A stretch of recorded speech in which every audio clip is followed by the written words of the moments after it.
The first impression that comes to our mind about any college: tall buildings, big classrooms, large lobby areas, thick books, IT labs, assignments, class tests, and projects. Nothing besides that.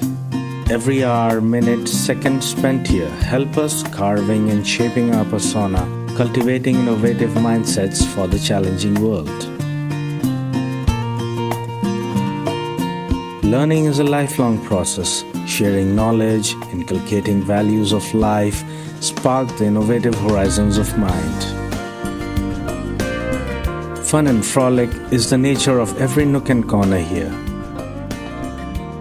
A daily dose of thrill we are sure to get here.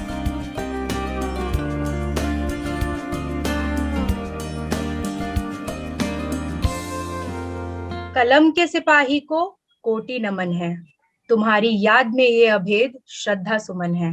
उल्लसित दिग्दिगंत इस जयंती के अवसर पर तुम्हारी कीर्ति रश्मियों से झिलमिल साहित्य का प्रांगण है। नमस्कार, मैं सुचि पाठक।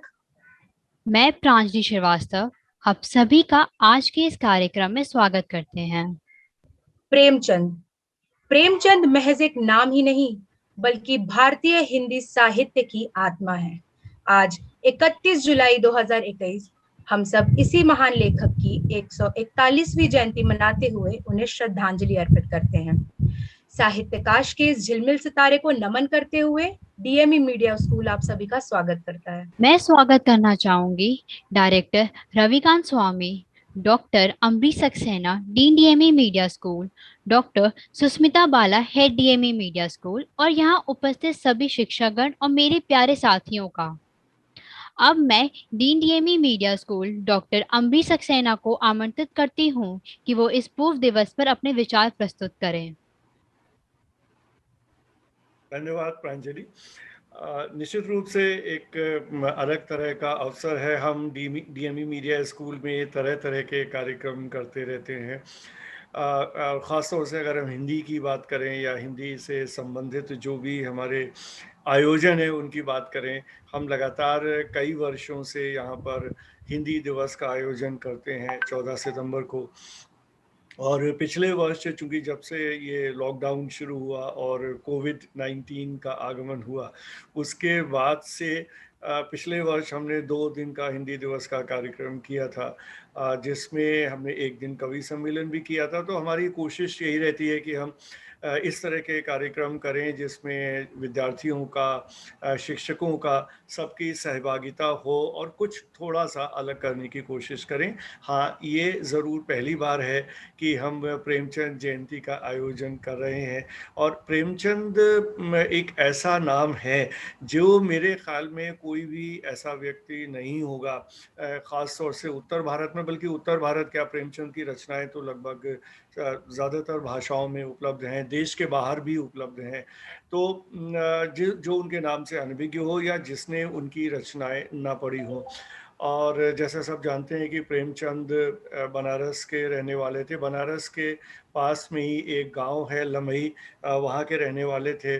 और मैं जब तक बनारस में था तब तक हम लोग बनारस में एक बड़े आयोजनों में से हुआ करता था। लमही में 31 जुलाई को हर साल एक बड़ा आयोजन होता था। तो सिर्फ एक पत्रकार की हैसियत से ही नहीं, बल्कि एक थिएटर कर्मी की हैसियत से भी मैं लगातार उस कार्यक्रम में शामिल होता था। और मेरे ख़्याल में अगर ज़्यादा नहीं, कम से कम 10 साल तक लगातार मैंने और मेरी टीम ने वहाँ पर प्रेमचंद की किसी न किसी कहानी का नाट्य रूपांतर करके उसका मंचन किया। तो हम निश्चित रूप से एक नाटक का मंचन ज़रूर करते थे हर साल 31 जुलाई को उनके गांव में ही। तो इस तरह की बाकी एज ए जर्नलिस्ट भी, पत्रकार के रूप में भी मैंने प्रेमचंद के बारे में लिखा है। उनका जो गांव है, वहाँ जो उनका मकान है, उसके संरक्षण का सवाल था, उस पे काफ़ी मैंने लिखा। उसके बाद फिर उत्तर प्रदेश सरकार ने उसको पूरे प्रोजेक्ट को लिया, उनका संरक्षण भी उनके मकान का किया, लेकिन संरक्षण के नाम पे काफ़ी कुछ उन्होंने और उसका रूप जो है वो विकृति ही कर दिया। इसके अलावा मेरा और जो जुड़ाव है प्रेमचंद से वो ये है कि जब मैं विवेकानंद इंस्टीट्यूट में विप्स में डायरेक्टर था, उस वक्त हमने एक प्रेमचंद के ऊपर फिल्म बनाई। वो मुख्य रूप से विद्यार्थियों का ही प्रोजेक्ट था, बट वो सब मेरे पास ये प्रस्ताव लेके आए कि मतलब वो एक तरह से बायोग्राफिकल फिल्म थी, तो वो ये प्रस्ताव लेके आए। तो मैंने उस फिल्म में प्रेमचंद की भूमिका निभाई। हम करीब 10 विद्यार्थियों का दल लेके बनारस गए। लम्बई में ही जाके हम रुके, चूँकि ज़्यादातर लोग गांव में भी मेरे परिचित हैं, तो वहीं गांव में ही जाके रुके और हमने करीब 10-12 मिनट की एक फिल्म प्रेमचंद जी के ऊपर बनाई। तो इस तरह से काफ़ी प्रेमचंद के ऊपर जो धारावाहिक भी बने हैं, उनकी कहानियों के ऊपर जो धारावाहिक भी बने हैं, उनमें भी मैं कहीं ना कहीं शामिल रहा, जिनकी शूटिंग बनारस में हुई। तो प्रेमचंद की हम जब बात करते हैं, इतने सारे उपन्यास हैं, इतनी सारी कहानियां हैं और एक अलग ही तरह का चरित्र है, अलग ही तरह के साहित्यकार थे। बहुत कम लोग जानते होंगे, नई पीढ़ी के लोग खास तौर पे, कि उन्होंने शुरू में जो भी रचनाएं की वो उर्दू में ही लिखा करते थे। बहुत बाद में उन्होंने हिंदी में लिखना शुरू किया और उर्दू में भी जो लिखा, बहुत इंटरेस्टिंग है कि मुझे बहुत सारी चीज़ें छानबीन के दौरान उनके समय की ऐसी मिली कि वो जिन पत्रिकाओं में लिखा करते थे, जो उर्दू की पत्रिकाएं हुआ करती थी, जैसे आज के समय में हम देखते हैं कि सिनेमा के ऊपर हिंदी में भी पत्रिकाएं हैं, अंग्रेज़ी में भी पत्रिकाएं हैं, जैसे फिल्म फेयर जैसी पत्रिकाएं हैं। तो एक ज़माना था जब उर्दू काफ़ी महत्वपूर्ण भाषा हुआ करती थी, तो उस समय उर्दू भाषा में सिनेमा के ऊपर पत्रिकाएं निकला करती थी। उन पत्रिकाओं में भी वो लिखा करते थे, उनको पढ़ा करते थे, क्योंकि फिल्मों में प्रेमचंद की बहुत रुचि थी और वो अपना फिल्मों में करियर बनाने के लिए बॉम्बे भी गए और उनकी कई उपन्यास पे, जैसे गोदान का ही हम का उदाहरण ले सकते हैं, तो फिल्में भी बनी। लेकिन समहाउ उनको काम तो मिला मुंबई में, लेकिन जिस तरह से कह सकते हैं कि करियर जिस तरह से होता है फिल्मों में, उस तरह का करियर उनका नहीं बन पाया और वो फिर वापस बनारस आ गए। तो बाकी उनके जो काम की बात है, साहित्य रचना एक तरफ है, वो सरकारी नौकरी करते थे, लेकिन गांधी जी के आंदोलन से प्रेरित होके उन्होंने सरकारी नौकरी भी छोड़ दी और स्वतंत्रता के आंदोलन में शामिल हो गए। तो इस तरह से साहित्यकार के रूप में तो उनका जो योगदान है वो है ही, एक स्वतंत्रता संग्राम सेनानी के रूप में भी उनका काफ़ी बड़ा योगदान है। और उनकी किसी भी रचना को हम देखें तो हर एक रचना का जो जो हम कह सकते हैं उसका जो फोकस है, उसका जो जो मेन बल है उसका, वो जो सामाजिक स्थिति उस समय की थी, जिस तरह समाज में विभाजन था, जिस तरह से जातियों की समस्या थी, जिस तरह की गरीबी थी और जिस तरह का गांव और शहर का जिस तरह का जो जो जो डिफरेंस था, जो अंतर था, जिसको उन्होंने अपनी रचनाओं में शामिल भी किया है, उन सारी बातों को उन्होंने लिया। उनके पात्र सारे जमीन से जुड़े हुए पात्र थे। और एक और महत्वपूर्ण बात जो मुझे याद आ रही है, जो मैं बताना चाहूंगा, कि प्रेमचंद एक प्रगतिशील लेखक थे। जो लोग भी छात्रों में समझते हो इस बात को, क्योंकि लेखन तो वैसे प्रगतिशील होता ही है, लेकिन फिर भी विचारधारा के लेवल पे जिस तरह राजनीतिक विचारधाराओं में भेद है, उसी तरह साहित्य में भी इस तरह का भेद था या किसी न किसी रूप में है, बल्कि आज के समय में कुछ ज़्यादा ही है। तो वो एक प्रगतिशील लेखक थे जो आम आदमी के लिए लिखते थे। और उनको एक और बात का श्रेय जाता है प्रेमचंद को, कि भारत में जो प्रगतिशील लेखक संघ की स्थापना हुई, उसमें वो एक तरह से फाउंडर मेंबर माने जाते हैं, संस्थापक सदस्य माने जाते हैं।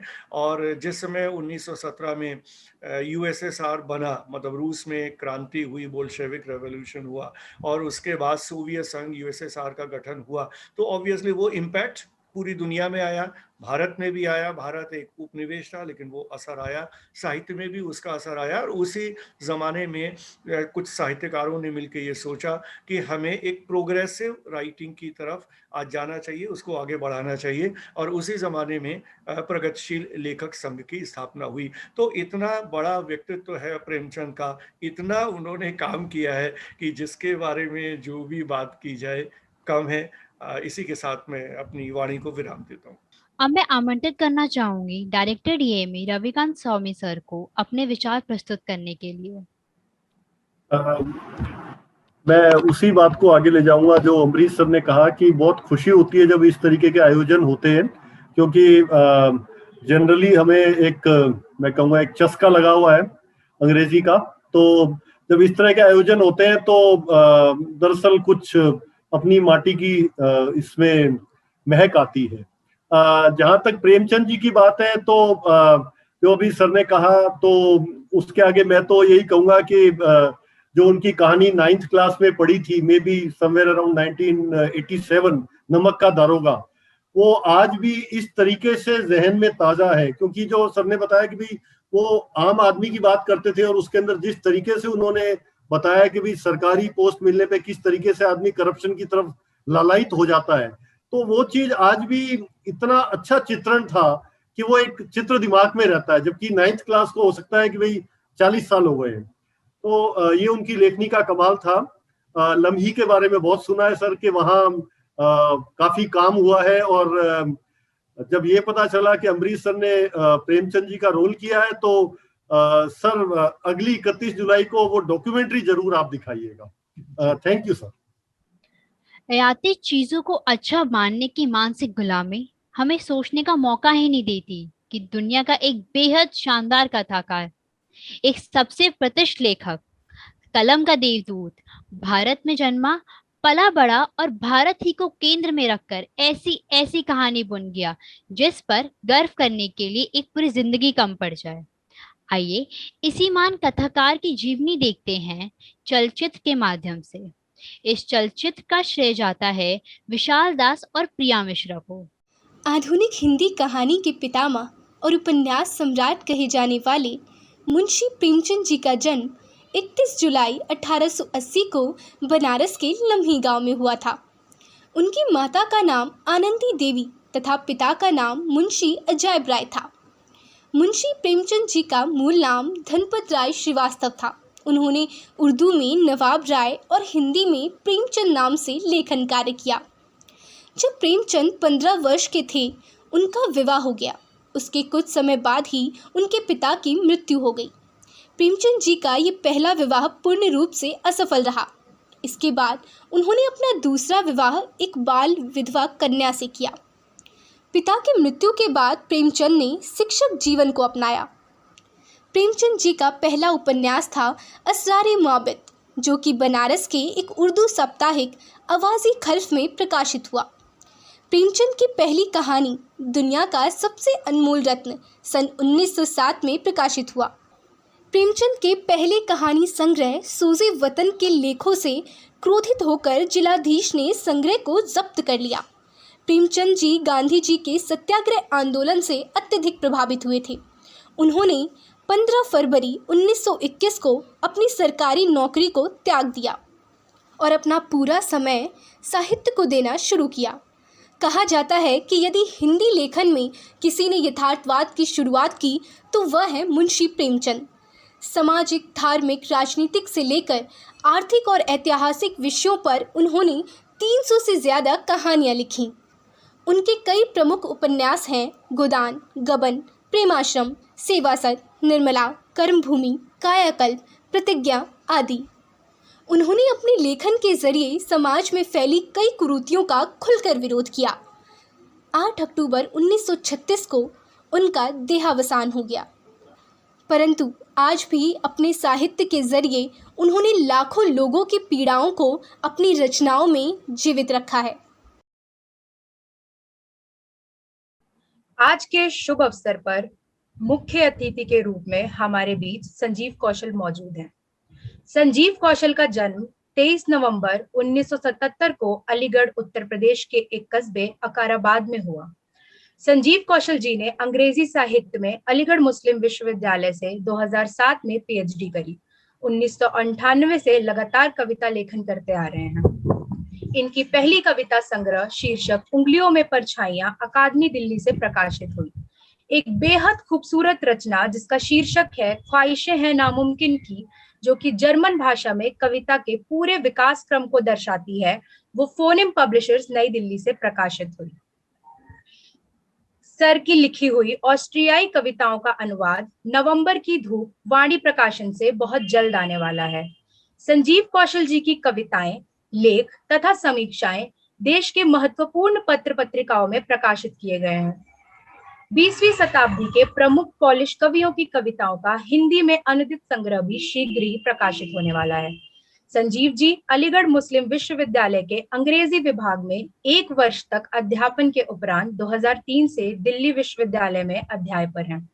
सर को कविता के लिए दिए जाने वाले प्रतिष्ठित मलखान सिंह सिसोदिया पुरस्कार से वर्ष 2017 में सम्मानित किया गया। अब मैं संजीव कौशल सर को आमंत्रित करती हूँ कि वो अपने विचारों को वाणी दें। बहुत बहुत शुक्रिया आपका, और मैं शुक्रिया अदा करना चाहता हूँ प्रोफेसर अमरीश सक्सेना साहब का कि उन्होंने मुझे आज की इस महफिल में बात रखने के लिए इनवाइट किया है। और ये बहुत अच्छा मौका है, ये डीएवी मल्टीमीडिया स्कूल का भी मैं शुक्रिया अदा करता हूँ। और ये एक इम्पॉर्टेंट मौका है इसलिए कि हम अपने कहना चाहिए कि एक पुरोधा को अपने जो हमारा साहित्य की जो दुनिया है उसके जो सबसे इम्पोर्टेंट पिलर हैं उनको उस तरह से याद कर रहे हैं। और मेरे लिए ये और इम्पोर्टेंट हो जाता है कि इतने साल बाद लगभग अगर आप देखें, मतलब हिंदुस्तान की जो एक ट्रेडिशन है यहाँ कि हमारे पास बहुत सारे राइटर्स उस तरह के नहीं हैं अभी। हिंदी को उस तरह से बने हुए लगभग 100-150 साल हुए हैं, और आज़ादी के बाद हम लोग इस तरह की हिंदी जो आज हम बोलते हैं वो हिंदी प्रचलन में आई है। उससे पहले जो भाषाएं मतलब जो हैं वो रीजनल भाषाएं हैं। तो एक कहना चाहिए हिंदी भाषा का जिस भाषा में हम और आप बोलते हैं हिंदी, या इसको हिंदुस्तानी में कहूँ तो वो ज़्यादा बेहतर होगा। और प्रेमचंद के रेफरेंस में तो ये और भी ज़्यादा ज़रूरी है, और मैं इस पे आऊँगा, इस पे बातचीत मैं करूँगा।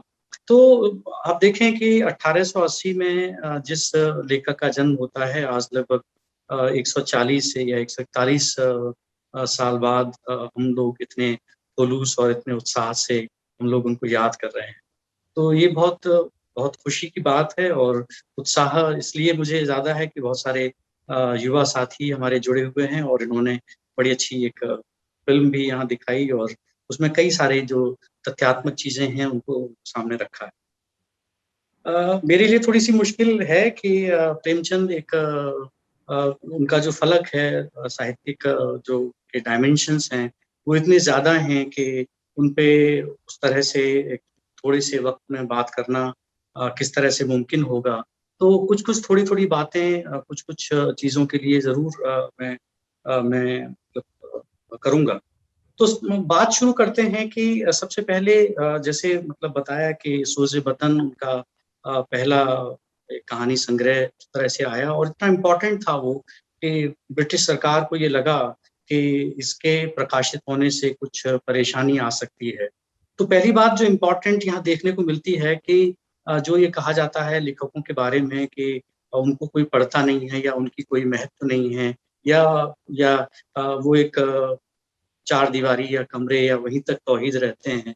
तो मुझे लगता है कि वहाँ पे थोड़ा सा एक ज़रूर जब ब्रिटिश सरकार इस तरह का महसूस करती है कि वो एक राइटर को जो बहुत यंग है और अभी उसने लिखना शुरू ही किया है, लेकिन उसकी जो तलखी है, जिन बातों को वो उठा रहे हैं, और ख़ासकर उपनिवेशवाद जो यहाँ जो है और उसमें जो खामियां हैं, जो अत्याचार है, जो परेशानियां हैं, और जिस तरह से वो लोगों को झकझोर रहे हैं। सोज़े वतन का मतलब जो दुर्दशा है, वतन की दुर्दशा।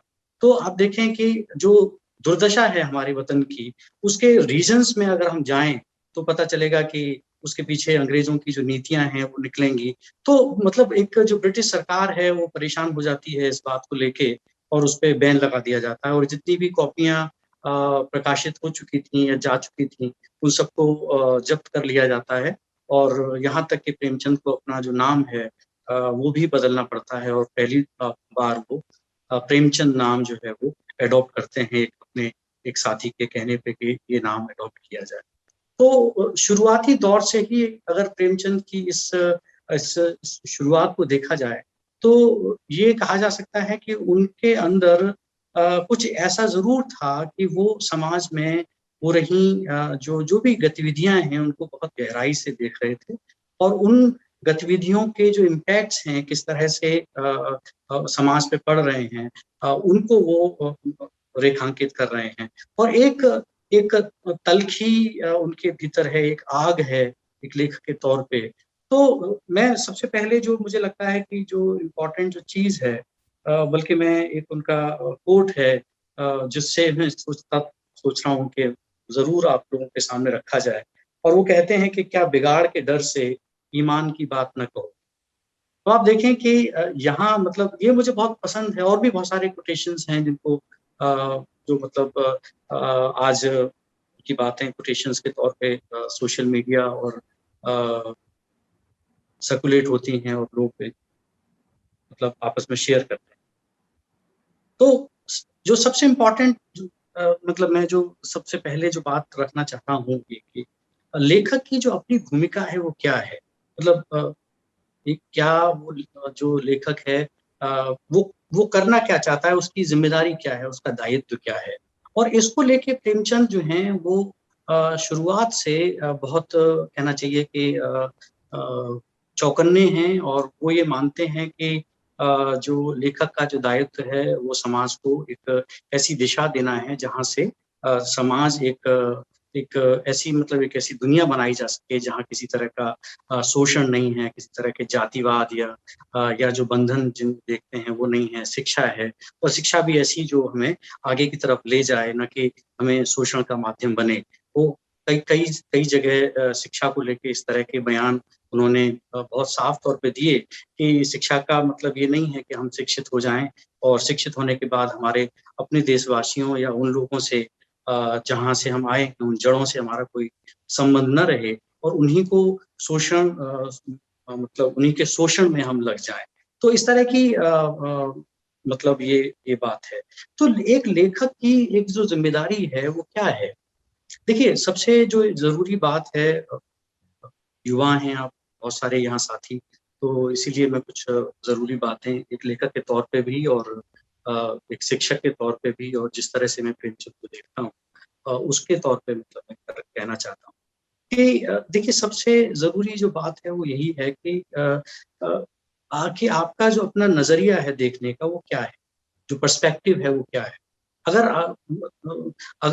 आप जो हैं लेखनी को ये समझते हैं कि वो जैसा कि आजकल एक ट्रेंड है कि लोग सिर्फ कई जगह पैसे कमाने के लिए लेखनी का इस्तेमाल करते हैं या पॉपुलैरिटी के लिए लेखनी का इस्तेमाल करते हैं कि उनको कुछ जगह मिले समाज में या उस तरह का कुछ मामला बने।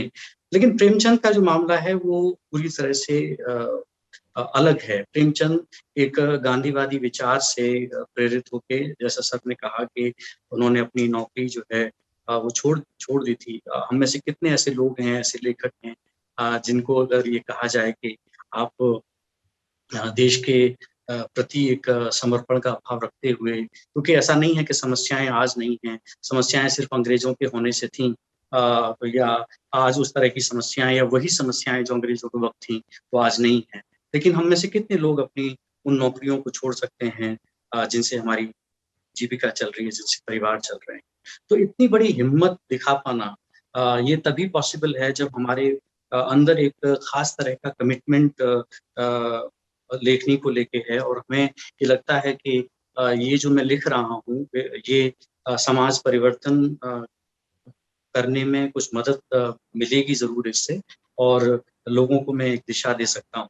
तो जब तक ये जो पर्सपेक्टिव है वो क्लियर नहीं होगा कि आपका अपना दृष्टिकोण क्या है समाज को देखने का, तो देखिए ये बिल्कुल तय है कि उस समय जैसा कि आपको पता है कि 1918 में बोल्शेविक रिवॉल्यूशन हुआ और वहाँ जो क्रांति आई पूरी दुनिया ने उसको देखा, और उस क्रांति के अगर सूत्र के तौर पे ये कहा जाए तो वो यही थी कि गरीब किस तरह से पूरी दुनिया में पीछे गए हैं, या गरीबी जो है वो कोई नेचुरल फिनोमिना नहीं है, बल्कि एक जो हमारा जो सामाजिक ताना बाना है उसमें जो शोषण है खास तरह का, उस शोषण की वजह से ये गरीबी है।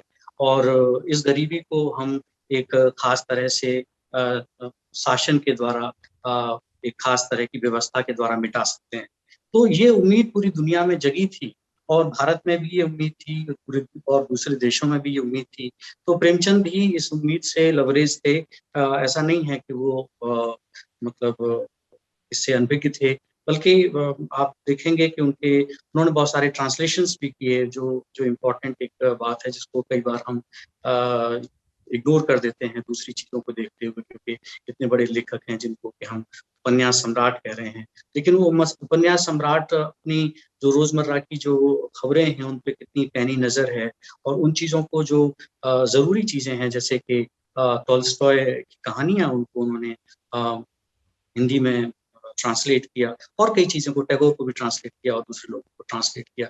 तो वो इस बात की अहमियत को समझते थे कि हम किस तरह से एक जो सही विचार है उसको समाज में रखें, और ताकि समाज का परिवर्तन किया जा सके। तो जो समाज परिवर्तन किस तरह से होगा कि जो जो तबके दबे पड़े हैं, जिनको एक आत्मविश्वास नहीं है कि उनमें भी कुछ सोचने समझने की या करने की ताकत है, जब तक ये जो एक कहना चाहिए कि रियलाइजेशन उन लोगों को नहीं होगा, तब तक वो लोग जागेंगे नहीं। और परतंत्रता की एक जो मुख्य वजह प्रेमचंद मानते हैं कि क्यों भारत जो है वो इस तरह से पराधीन हुआ कि 2-2.5 लाख लोग आके, और इतनी बड़ी देश की आबादी जिसकी 40 करोड़ के आसपास आबादी उस समय थी, तो वो उसको किस तरह से मतलब ये उन्होंने अपनी कॉलोनी बना के रख दिया और पूरी तरह से एक्सप्लॉइट किया। तो उसके पीछे अगर आप देखें तो हमारे अपने ऊपर जो विश्वास है, जो आम लोगों का अपने ऊपर विश्वास है, यहाँ की जो जाति व्यवस्था है जिसमें कि लगभग 70 से 80% जो पॉपुलेशन है वो उस तरह सोचती ही नहीं है, या पॉलिटिकल तरह से उस तरह उसको लगता था कि ये जिम्मेदारी उनकी नहीं है, ये जिम्मेदारी उन अगड़ी जातियों की है जो जिनको बड़ी भूमिका राजनीति में या दूसरे तरह के काम करने में निभानी है। तो एक लेखक की ये जिम्मेदारी होती है या बनती है ऐसी स्थिति में कि वो उन लोगों को झकझोरे, उनको ये बताए, उनको एक तरह से ये ताकत दे कि नहीं, ये जिम्मेदारी आपकी भी है, और आप में भी उतना ही हुनर, उतना ही इल्म आप में भी है, और आप जो मेन स्ट्रीम जो चीज़ें हैं उनमें आप अपना पार्टिसिपेट कर सकते हैं और अपना जो एक कंट्रीब्यूशन है दे सकते हैं। तो जो काम महात्मा गांधी अपने आंदोलनों से कर रहे थे, या दूसरे जो नेता हैं नेहरू या और लोग जो अपने आंदोलनों से कर रहे थे, और जाके लोगों के बीच में उनको झकझोर रहे थे, चाहे वो गांधी जो है वो लगातार धर्म की बातों का, गीता का, या बहुत सारी चीज़ों का इस्तेमाल करते हैं, दूसरी मतलब बाइबल का, कुरान का, दूसरे मतलब धार्मिक उपदेशों के द्वारा या धार्मिक चीज़ों का इस्तेमाल करते हुए लोगों को उनके अंदर प्रेरणा देना, उनको अंदर आगे बढ़ाना, ये काम अगर गांधी एक अलग तरह से कर रहे थे, तो दूसरी तरफ ये जो प्रेमचंद जैसे जो लोग हैं जो दूसरे तरह के विचारों जिन्होंने जिसमें कि मैंने बताया कि रूसी क्रांतियां और दूसरे जो साहित्य लिखा जा रहा है उससे जो विचार उन्हें मिल रहे थे, और उससे वो जो समझ उनकी बन रही थी कि जब तक भारतीय जनमानस को झकझोरा नहीं जाएगा, जब तक कि पूरे देश को आम जनता को नहीं उठाया जाएगा, तब तक आज़ादी संभव नहीं है। और ये बातें देखिए लगभग 1915 के आसपास से वो लेखन शुरू करते हैं। जो उनका जो मतलब सेवा सदन है वो लगभग 1918 के आसपास आ जाता है। तो आप देखें कि और उसमें भी उसकी भी जो कहानी है, उसका जो ताना बाना है, उसमें मैं छोटा सा मतलब एक 2-4 मिनट उस पे उपन्यास पे जो बीच-बीच में आएंगे उन पे बात करना जरूरी है, क्योंकि उनका जो कथानक है वो किस तरह का है। और किस तरह के कैरेक्टर्स उसमें आ रहे हैं और किस तरह से एक लेखक जो है वो उनको गढ़ रहा है। तो इसमें आप देखें कि कॉलेज के स्टूडेंट्स हैं जो तरह तरह की बहसों में लगे हुए हैं और उनके कुछ आदर्श हैं, अपने एक शिक्षक है उनका, उनको लगातार वो प्रेरित कर रहा है कुछ काम करने के लिए। और उसके बाद वो आम जीवन में मतलब उनके जो एक मुख्य पात्र है उसका जो पिता है वो बिजनेस करते हैं और बहुत सारा मतलब सूदखोरी और दूसरे तरह के काम में भी इन्वॉल्व है। तो ये बात बेटे को अच्छी नहीं लगती है और पिता से झगड़ा रहता है, तनातनी है। तो आप देखेंगे कि प्रेमचंद लगातार इस तरह के कैरेक्टर्स को सामने रखते हैं जो पुरानी जो रूढ़ियां हैं उनको रिप्रेजेंट करते हैं और दूसरी तरफ नए जो कैरेक्टर्स हैं जिनमें नए तरह के विचार हैं जो विश्वविद्यालयों में पढ़ के आ रहे हैं और जिनको ये लगता है कि जब तक हम समाज में जो हमारा अपना जो शोषण है, जो हमारा जो सोशल फ्रेमवर्क है और जिस तरह की कार्यप्रणाली हमारी अपनी है, जब तक हम उसको तब्दीली नहीं उसमें लाएंगे तो तब तक किसी तरह के सुधार की गुंजाइश नहीं है, तब तक हमारी जो स्थिति है वो वैसी ही रहने वाली है जैसी है। तो इसमें तमाम तरह के डेवलपमेंट होते हैं। उनकी पत्नी है जो अपने से लगाव रखती है और जिसको उस तरह से कोई मतलब नहीं है और उसमें ये भी दिखाया जाता है कि इस तरह से जो जो मेन मुख्य पात्र है उसका एक मुस्लिम लड़की है उसकी तरफ थोड़ा सा रुझान होता है और वहां से जब डांट पड़ती है तो फिर वो अचानक से घर छोड़ देता है। उसको आत्मग्लानि होती है और सोचता है कि मैं इतना विचारशील हूँ और मैं कहाँ आ गया हूँ, तो वो अपना घर छोड़ के भाग जाता है। एक दूसरी जगह पहुंचता है जहाँ पे वो एक दलित बस्ती में उसको जगह मिलती है और वहां पे अपनी आइडेंटिटी को छुपा के वो उन लोगों के लिए आंदोलन शुरू कर देता है, छोटे छोटे आंदोलन जहाँ पे जमींदार उनको तंग कर रहे हैं और उनको किस तरह से आगे बढ़ाया जाए और उनको मोबिलाइज किया जाए। उसका ही दोस्त वहाँ एक ऑफिसर बन के आता है और बाद में जब वो देखता है कि शोषण बहुत ज्यादा है तो वो अपनी नौकरी छोड़ देता है और वो भी आंदोलन में शरीक हो जाता है। बाद में वो जो उसकी पत्नी है जो घर पे रह गई है उसको बहुत आत्मग्लानि होती है और वो भी उसमें आंदोलन में जुड़ जाती है। तो इस तरह से ये एक कहानी की शुरुआत सेवा सदन में होती है जहाँ तरह तरह की बुराइयों से लोग घिरे हुए हैं, लेकिन इन बुराइयों से पार पाके ही वो जो अपना जो चरित्र का जो निर्माण है उसको करने के बाद ही वो राष्ट्र निर्माण की या राष्ट्र की स्वाधीनता की बात कर सकते हैं।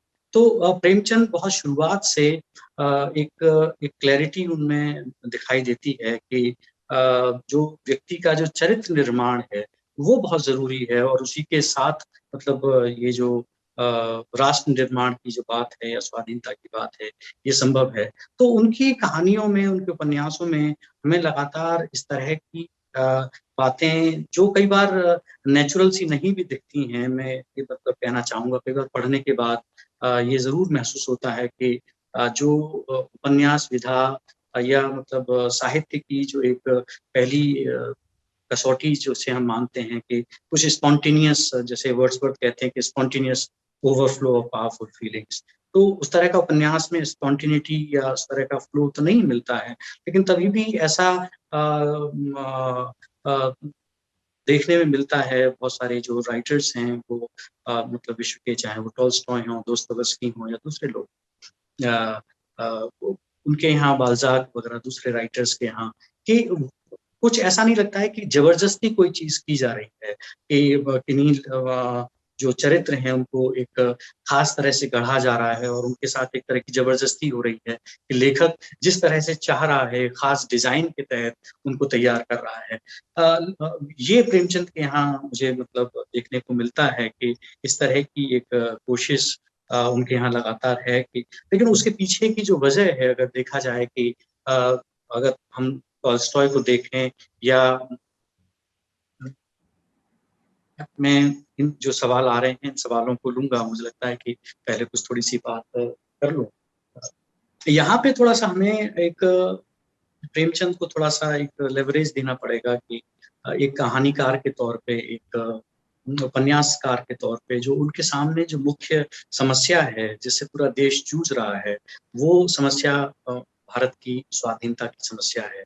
सो हम मतलब ये देखते हैं कि उनका जो फोकस है वो क्या है। उनका फोकस भारतीय जनमानस को शिक्षित करना है, उसमें उत्थान लाना है, उनकी सोच को बदलना है।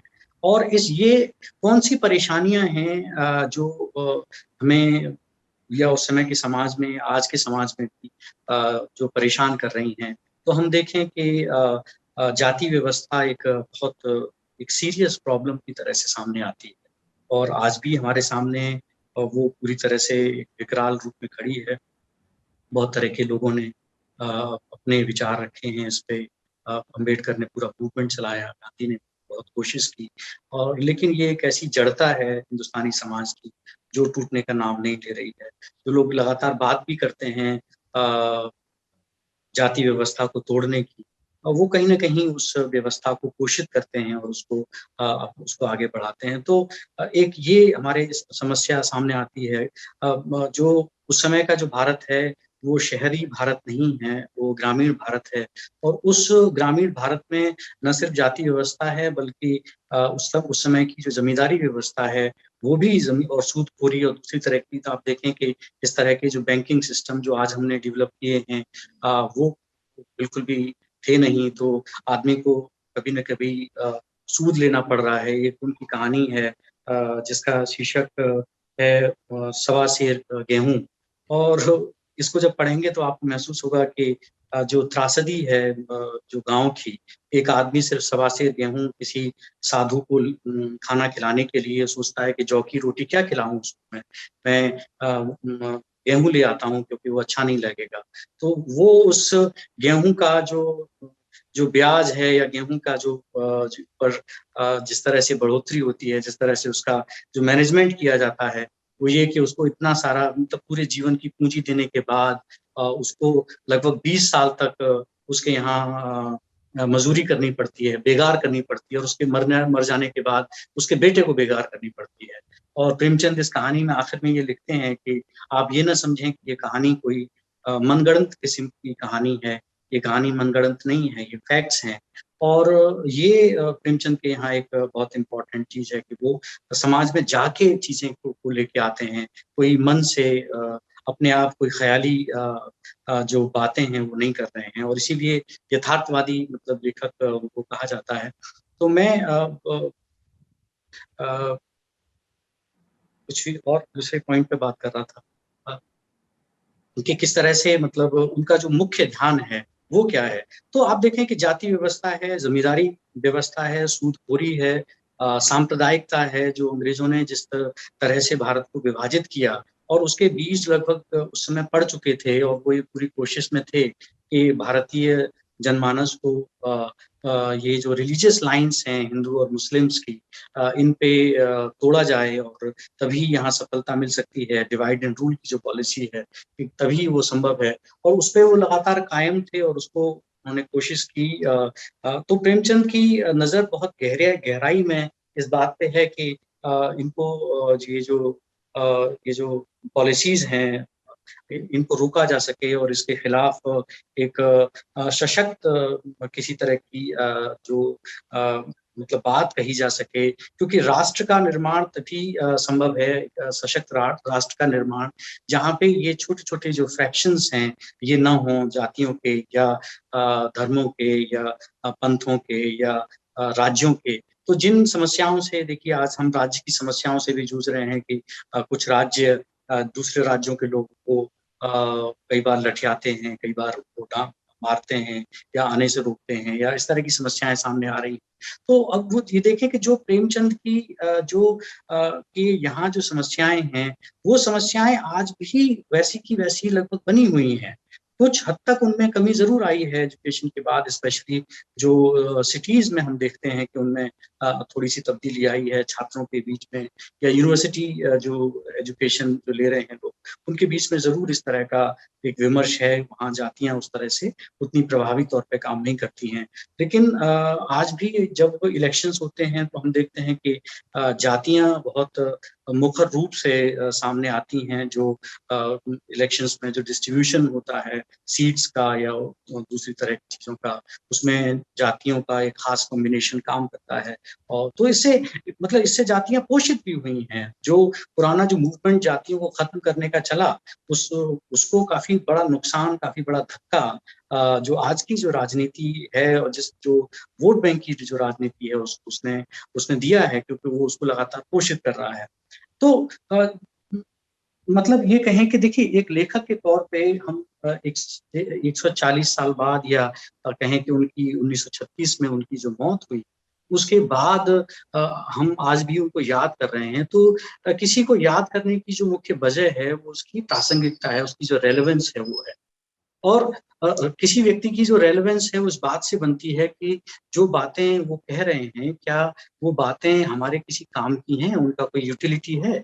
तो और वो यूटिलिटी इसलिए साफ में, मतलब ये समस्याएं जो आज की समस्याएं हैं और तब की जो समस्याएं हैं, अगर उसमें एक चीज छोड़ दी जाए, आज़ादी, और उस आज़ादी पे भी हम आ सकते हैं कि वो आज़ादी कितनी आज़ादी है, किसके लिए आज़ादी है, और उस आज़ादी में वो जो लोग हैं जिन्होंने अपना खून पसीना बहाया, उनका जो एक कहना चाहिए कि जो जो हिस्सा है, वो हिस्सा कितना कुछ बचा है। मतलब ये आज़ादी, ये तमाम ये मतलब सवाल उठता है, और आज ये पूरी तरह से डिबेट में है कि क्या जो गरीबों ने जो इतने बलिदान दिए, कि उनको क्या मिला। मतलब जो गाँव की जो स्थिति है, उनकी शिक्षा की, उनके स्वास्थ्य की, उनके रोजगार की जो स्थिति है, महंगाई की जो स्थिति है, वो क्या है। तो प्रेमचंद के हम जो देखते हैं कि ये जो रोजमर्रा की जो समस्याएं हैं, वो इन समस्याओं से मुंह नहीं चुराते हैं, बल्कि इनका सामना करते हैं और इनके हल ढूंढने की कोशिश करते हैं। तो प्रेमचंद का एक बहुत मौलिक जो कंट्रीब्यूशन, जो मुझे लगता है जो एक बहुत इम्पोर्टेंट कंट्रीब्यूशन है, उन्होंने सक्सेना साहब ने शुरुआत में कहा था कि वो उर्दू और हिंदी, मतलब बेसिकली उर्दू में लिखते थे, फारसी और उर्दू के बहुत बड़े अदीब थे। तो वो उसमें उन्होंने लिखा, लेकिन बाद में उन्होंने हिंदी में लिखना शुरू किया। तो आप देखें कि उर्दू में भी किस्सा गोई है, और वहाँ जिस तरह की कहानियां थी, या जिस तरह के उपन्यास पहले लिखे गए थे, उनमें आम जीवन की समस्याएं, या उनके सेंटर में, उनके केंद्र में आम व्यक्ति नहीं है। वहाँ कोई होरी या वहाँ कोई मुनिया या इस तरह के कैरेक्टर्स नहीं हैं। और हिंदी में भी अगर आप देखें तो यहाँ पे भी जो कथाएं हैं, जातक कथाएं, या पंचतंत्र की कहानियां, या दूसरी तरह की कहानियां, या अय्यारिया की कहानियां, देवकीनंदन खत्री का जो उपन्यास है, या उस तरह की चीजें हैं। तो प्रेमचंद ने एक स्ट्रोक में कहना चाहिए कि मतलब जो एक बड़े राइटर हैं, उनकी जो बड़प्पन है या उनकी जो ग्रेटनेस है, वो इस बारे में है कि जो चीज जिस तरह से इस्तेमाल नहीं की जा रही थी, जो टूल उपन्यास का या कहानी का जो स्पेस है, वहाँ जो उस तरह से इस्तेमाल नहीं हो रहा था, उसको उन्होंने पूरी तरह से परिवर्तित कर दिया, और उसको एक सोशल रिफॉर्म का, एजुकेशन का, और लोगों को सही रास्ते पे लाने का एक बहुत बड़ा टूल बना लिया उन्होंने। और हमारी जो समस्याएं हैं, उन समस्याओं पे लगातार जो है उन्होंने प्रहार किया है। तो मतलब ये कुछ बातें हैं। और साथ ही साथ जो मुझे मतलब खास तौर पे प्रेमचंद को जब मैं पढ़ता हूँ, तो एक मतलब दूसरी पीढ़ी भी उनकी, प्रेमचंद के फौरन बाद हम देखते हैं कि इस्मत चुगतई या राजेंद्र बेदी या मंटो या कुर्तुलीन हैदर या कृष्ण चंद्र, एक बड़ी फौज जो है, हम एक जो इंटरनेशनल मतलब कह सकते हैं कि मतलब मंटो इतना बड़ा एक दिग्गज राइटर, या इस्मत चुगतई जिसने कि स्त्रियों की जो समस्याएं हैं उनको एकदम उभार के रख दिया कि किस तरह की समस्याओं से हम जूझ रहे हैं। तो इस तरह की ये जो पीढ़ी आ पाई, जो इतने खुलेपन से जो साइकोलॉजिकल स्टडी कर सकी, और हमारे जो आम जीवन है उसको बहुत गहराई से देख सकी, ये तभी संभव हो सका जब प्रेमचंद ने अपने उपन्यासों में एक आम जीवन का जो ताना बाना है उसको बुना, और पूरे जो एक समाज है उसको शब्दों में सामने रख दिया। तो एक जो इम्पोर्टेंट बात है, मैं जो कहना चाह रहा था वो ये कि देखिए, हिंदी जो शुरुआत में मैंने कहा भी कि हिंदी, जिस तरह की हिंदी हम आज बोलते हैं, जिस तरह के मुहावरों को हम आज इस्तेमाल करते हैं, अगर आप प्रेमचंद की कहानियों को पढ़ेंगे, तो आप ये पाएँगे कि लगभग हर दूसरे पैराग्राफ में आपको कोई न कोई ऐसा मुहावरा या कोई ऐसी बात आपको आपको नज़र आएगी, जो आपको लगेगा नहीं, ये तो हिंदी का एक मुहावरा है जिसको कि इस्तेमाल करते हैं।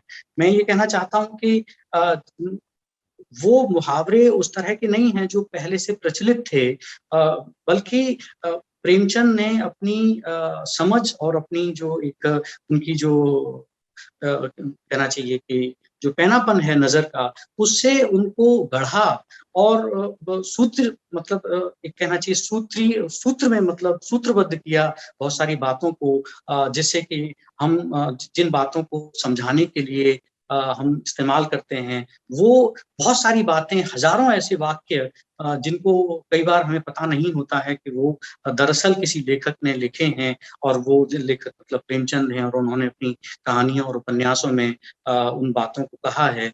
तो ये एक प्रेमचंद की एक बहुत बड़ा एक कॉन्ट्रिब्यूशन है, भाषा को तैयार करना, कि और भाषा का शऊर हमको लोगों को सिखाना कि इसका इस्तेमाल किस तरह से आगे किया जाए, इसको किस तरह डेवलप किया जाए, भाषा का जो पोटेंशियल है भाषा के अंदर वो क्या है, और किस तरह से उन्होंने करके इस तरह दिखाया कि हजारों उनके यहाँ पे पात्र हैं। आप देखें कि लगभग 15 उपन्यास हैं, 300 से ज्यादा कहानियां हैं, कई प्लेज हैं, तो इतना सारा जो लिखा है, और उसके अलावा और बहुत सारा लेखन है। तो इतने लेखन में आप देखें कि एक बड़े-बड़े उपन्यास हैं, 400-400 500-500 पेज के उपन्यास हैं, उनमें एक पूरी एक फौज है चरित्रों की, और बहुत गहराई से उनको मतलब ऐसा नहीं कि स्थूल रूप से उनको देखा गया है, उनके जीवन में क्या चल रहा है। जैसे निर्मला उपन्यास है, तो वो स्त्री किस तरह सोच रही है, उसकी शादी एक अधेड़ उम्र के आदमी से कर दी गई है जिसके 3 बच्चे हैं, और वो जो बड़ा बड़ा लड़का है वो हम-उम्र है उसका, और वो किस तरह से सोचती है, और उस रोल को वो किस तरह निभाए कि वो उनकी माँ की तरह से एक्ट कर सके, या उस रोल को परफॉर्म कर सके। तो उस चरित्र में घुसने की जो एक काबिलियत है वो प्रेमचंद के अंदर है, और प्रेमचंद बहुत बारीकी से चीज़ों को देखते हैं। उनका जो द्वंद्व है, वहाँ जो भी पैदा होते हैं द्वंद्व, तो उन द्वंद्वों को वो लगातार रेखांकित करने की कोशिश करते हैं।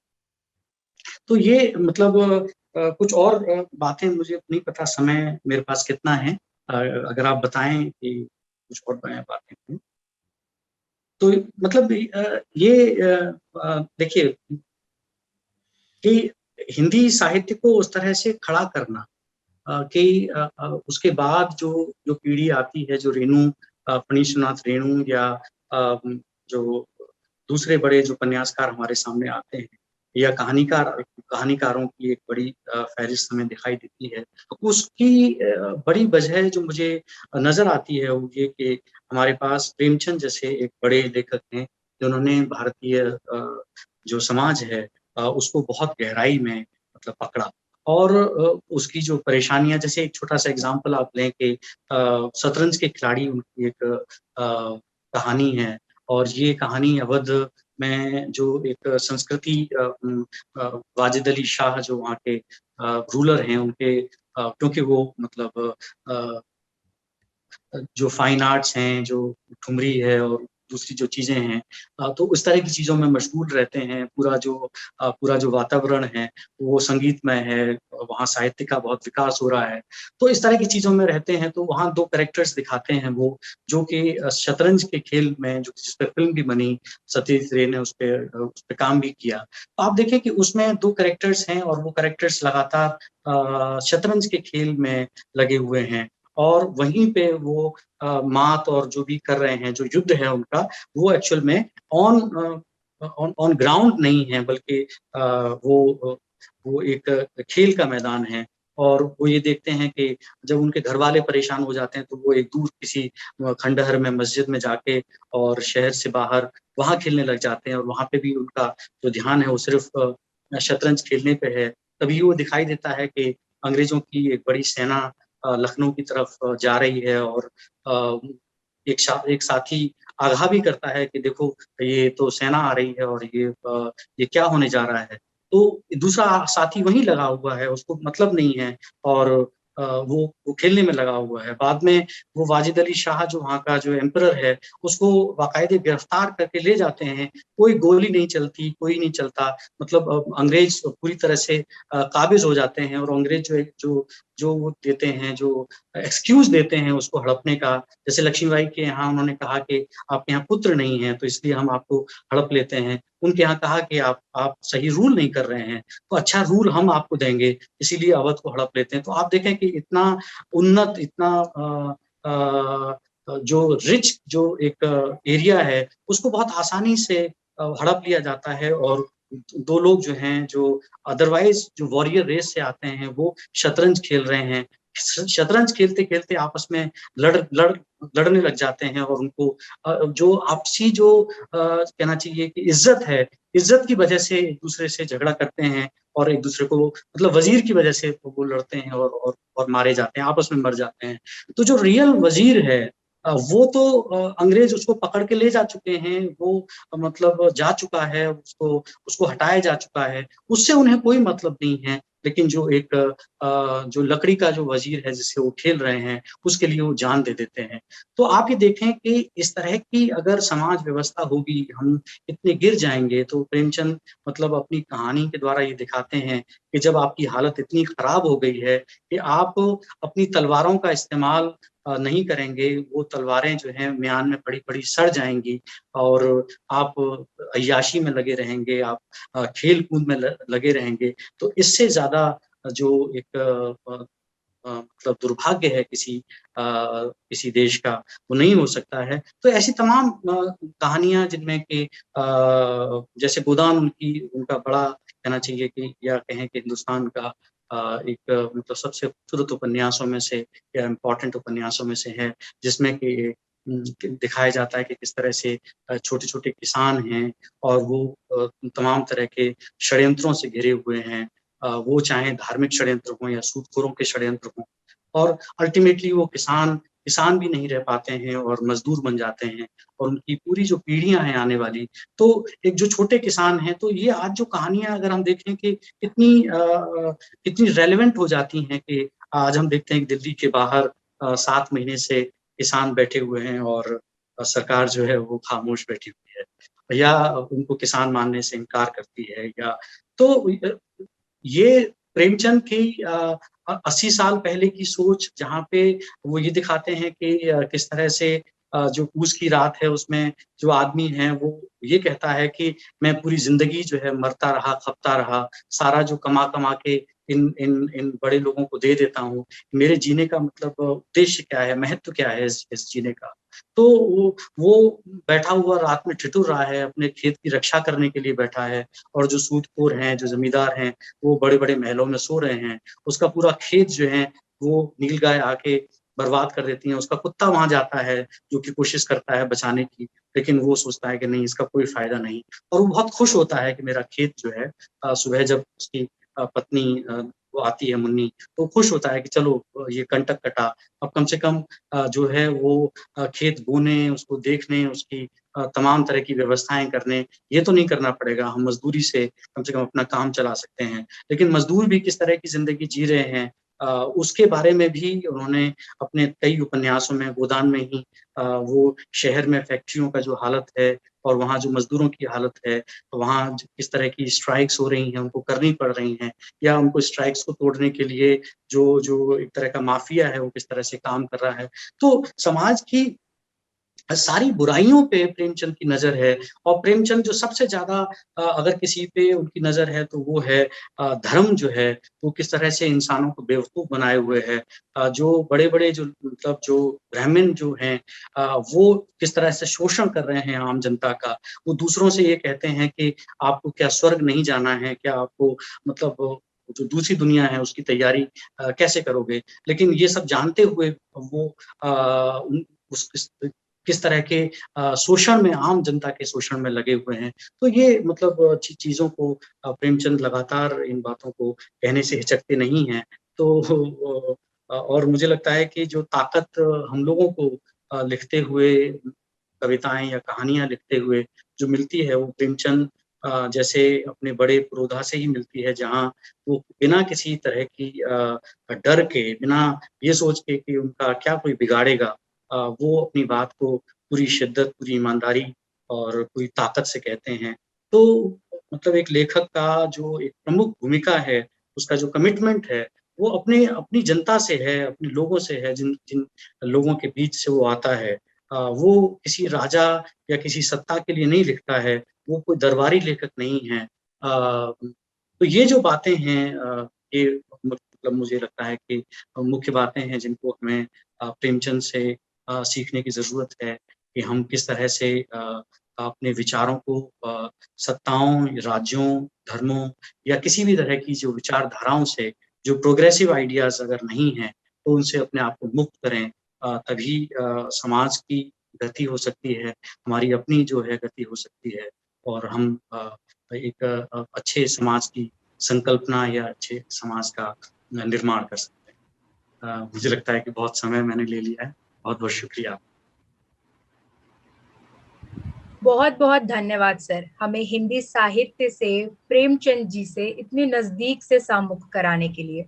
अब मैं आमंत्रित करना चाहूंगी Krishna Pandey, assistant professor DME को प्रश्न उत्तर श्रृंखला के लिए।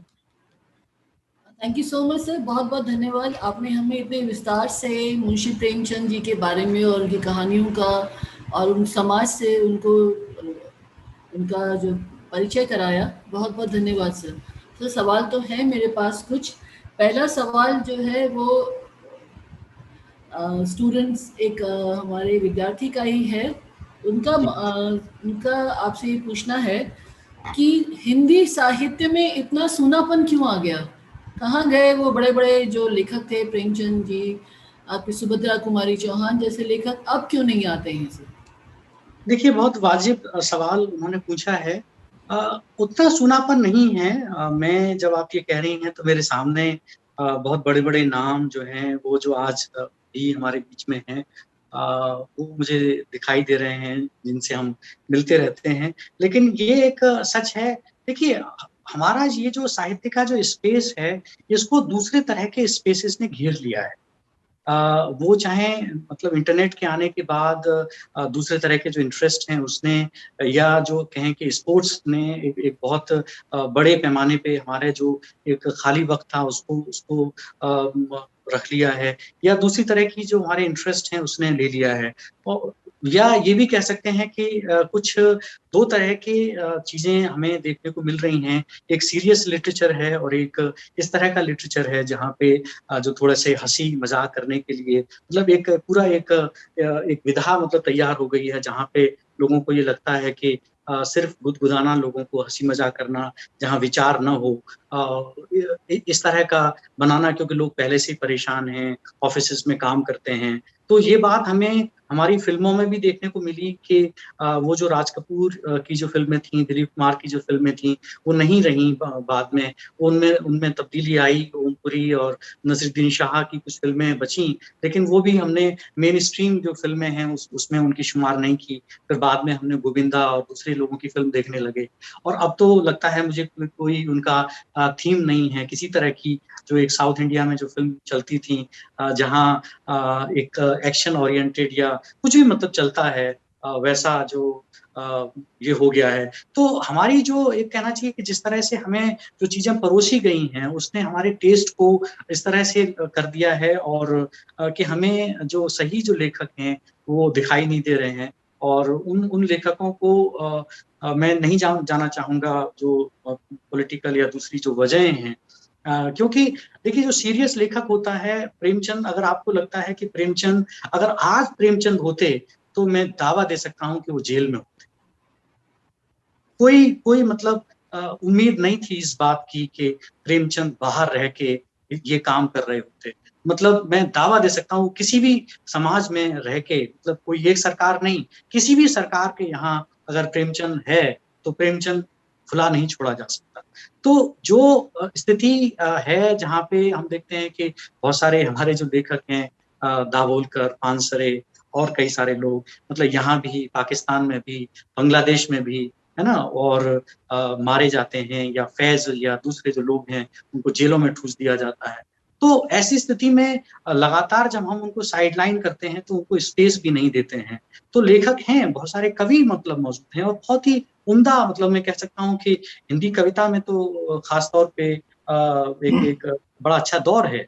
तो ऐसा नहीं है, लेकिन ये मतलब क्या कहें इसको कि आप लोगों से उम्मीद मैं कर सकता हूँ कि आप उन्हें खोजें, उनको पढ़ें। शिवमूर्ति जैसे बड़े कहानीकार हमारे पास हैं, तो आप उनको वो निकालें। उम्मीद आप लोगों से है। जी सर एक चीज और, एक और हमारे विद्यार्थी हैं, उनका सवाल है, श्रुति पांडे उनका नाम है, उनका सवाल है कि आज के संदर्भ में आज का युवा जो है वो विदेशी लेखकों से ज़्यादा अपने आप को रिलेट करता है, उनसे ज़्यादा इन्फ्लुएंस होता है बचते कि अपने खुद के देश के साहित्यकार से। ऐसा क्यों सर? इस तरह का गैप किस लिए आया, कहाँ से आया? वो आज का युवा इतना अनभिज्ञ क्यों है हमारे अपने हिंदी साहित्य से? देखिए, एक बार जब किसी ने इंग्लैंड के प्राइम मिनिस्टर से ये कहा कि आप किसी देश को अगर ये मतलब जो कॉलोनीज आपकी हैं, अगर आपको ये ऑप्शन मिले कि शेक्सपियर के बदले आप किसी को दे सकते हैं क्या, मतलब अदला बदली कर सकते हैं, कोई देश आपको दे दे और आप शेक्सपियर को दे दें, तो उन्होंने कहा कि शेक्सपियर जो है वो नहीं दिए जा सकते हैं। तो हम ये मतलब आप देखें कि जो कमिटमेंट है अपने राइटर्स के प्रति, उनके प्रति जो हमारा मतलब उनके प्रति जो श्रद्धा है, उनको आगे लाने की जो कोशिश है, वो हमारे यहाँ थोड़ी सी कम दिखती है।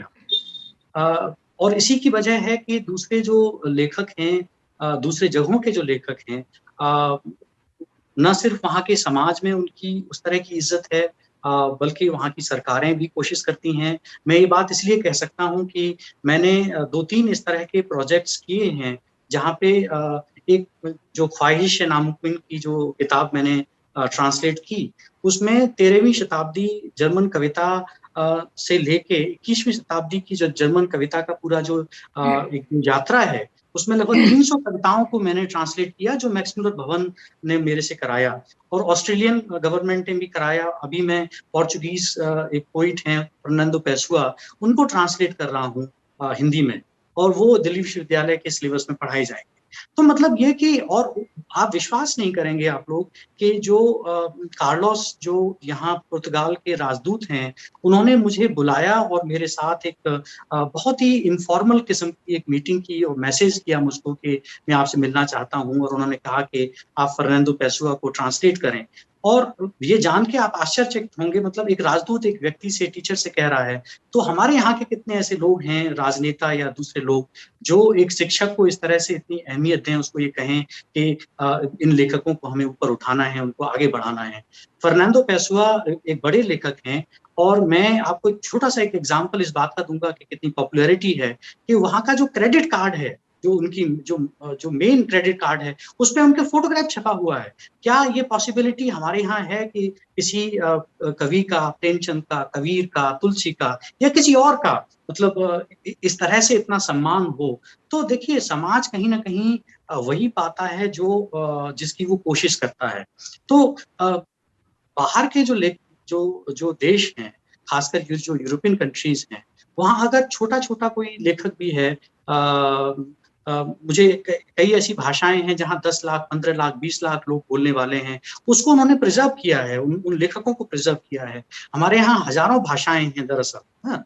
और हमारे यहाँ ऐसी तमाम भाषाएं हैं नॉर्थ ईस्ट में, जिनके हजारों लोग बोलने वाले हैं, और जो बहुत पुरानी भाषाएं हैं, उनको हम सहेज के नहीं रख पा रहे हैं। तो भाषाओं के प्रति, संस्कृति के प्रति और साहित्य के प्रति उतना एक जो नजरिया है हमारे लोगों का, क्योंकि नेता भी हमारे में से ही जाते हैं, जो अधिकारी हैं वो भी हम में से ही जाते हैं, तो उनका उस तरह का, तो उस वजह से जब आप किसी को वो चीज देंगे ही नहीं, आप देखिए, आप मीडिया से जुड़े हैं, जब कोई एडवर्टाइज ही नहीं किया जाएगा, उन लेखकों को कोई सामने ही नहीं लाएगा, तो निश्चित रूप से आपके पास दूसरे ऑप्शंस बचेंगे, और वो इतने चमकीले, इतने बड़े हैं कि आप फौरन टॉल्स्टॉय को, शेक्सपियर को, बाल्जाक को या हेमिंगवे को या किसी को भी मतलब पढ़ना चाहते हैं।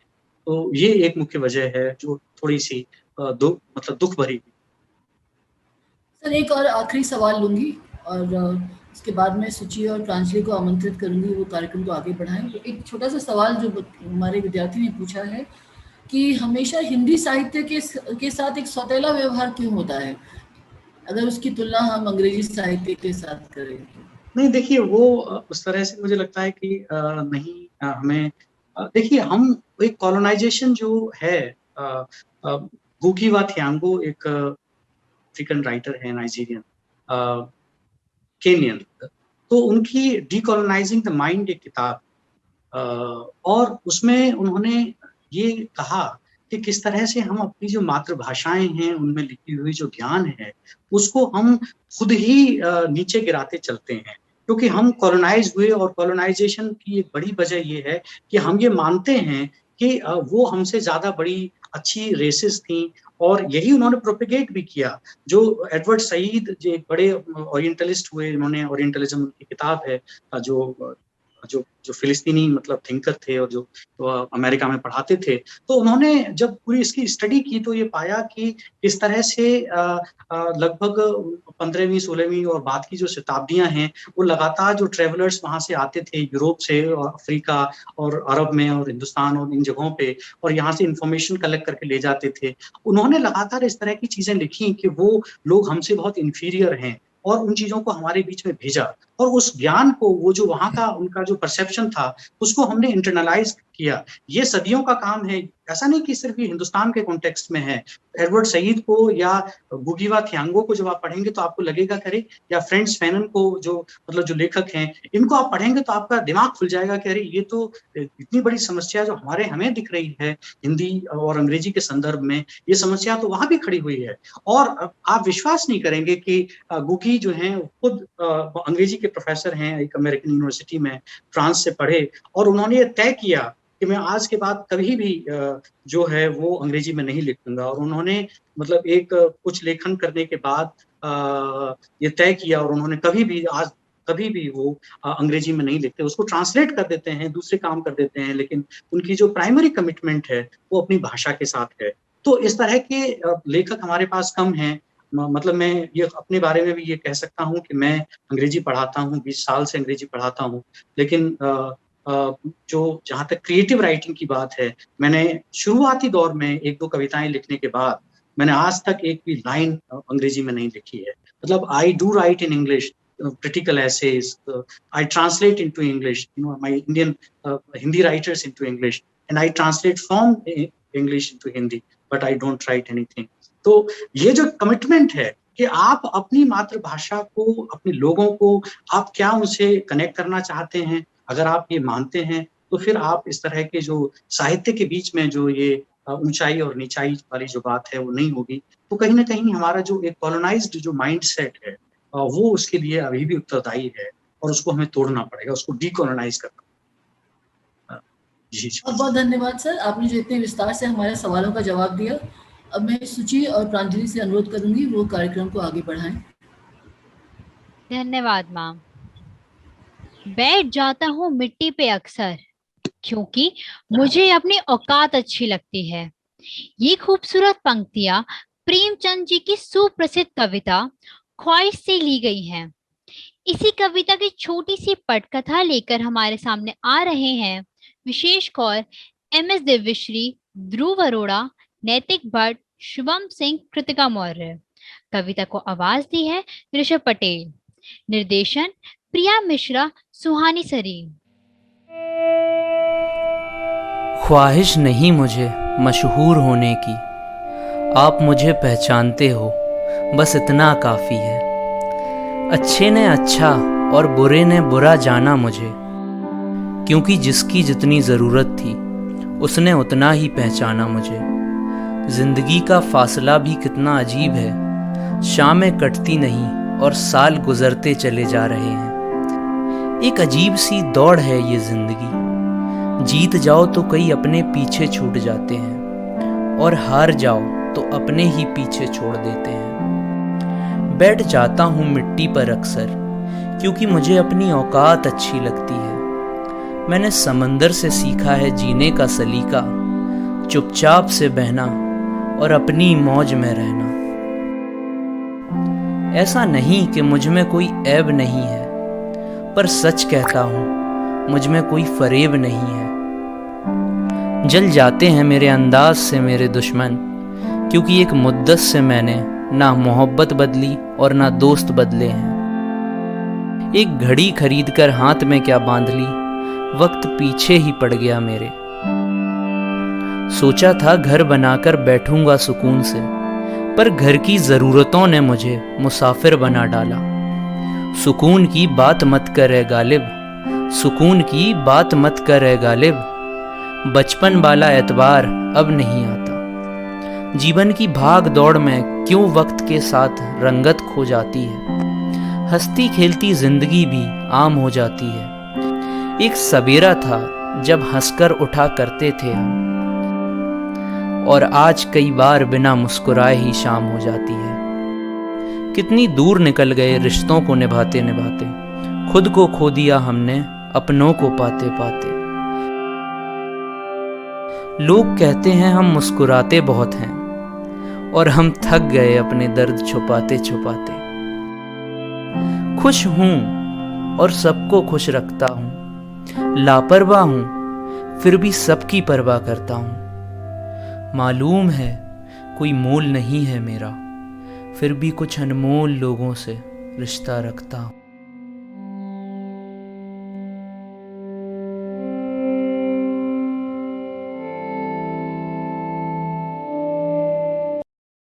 जीवन का वास्तविक सुख लोगों को सुख देने में है, उनका सुख लूटने में नहीं। यह कहने वाले मुंशी प्रेमचंद जी का जीवन खुद ही उतार चढ़ाव से भरपूर था।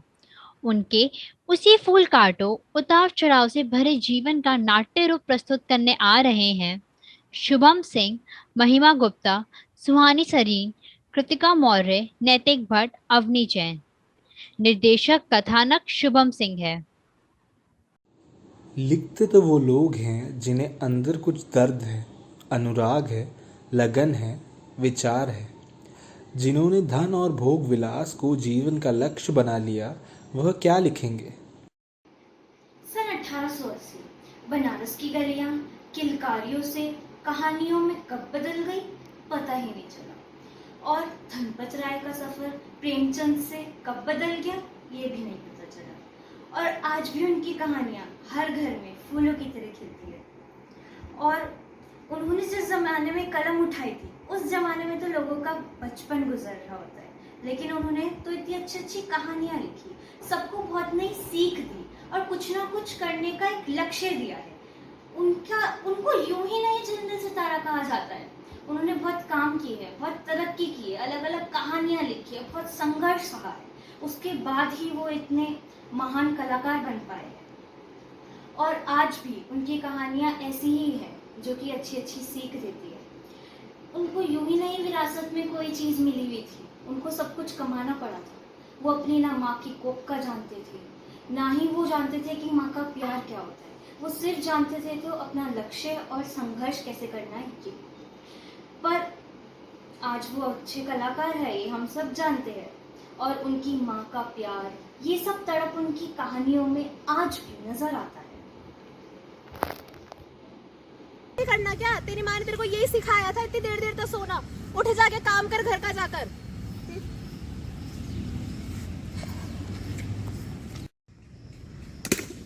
अब क्या तोड़ दिया,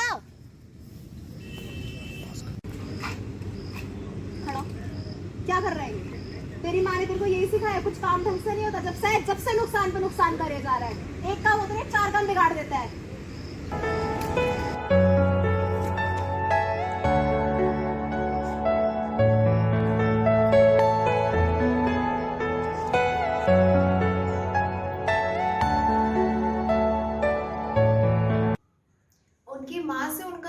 कुछ इस कदर था कि आज भी उनकी ममता व प्रेम उनकी किताबों में बखूबी झलकता है।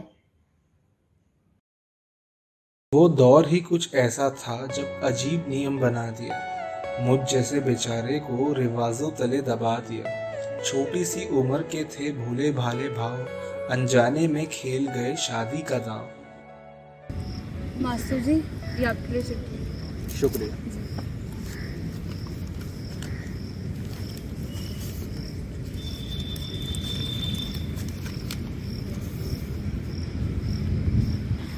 चलो चलो।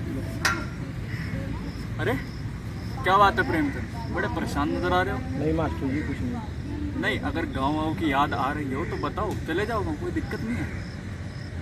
अरे अगर गांव जाने की इच्छा है तुम्हारी तो चले जाओ, कोई दिक्कत वाली बात नहीं है। ऐसी बात नहीं है मास्टर जी, मेरा गांव जाने का मन तो है, मगर उसका वातावरण कुछ ऐसा है, वहाँ मैं अच्छे से लिख नहीं पाता। और आप तो जानते ही हैं, मेरी सौतेली माँ की वजह से मेरी पहली बीवी घर से मायके चली गई। ना तो मेरी उसे लाने की हिम्मत थी, ना उसकी आने की चाहत।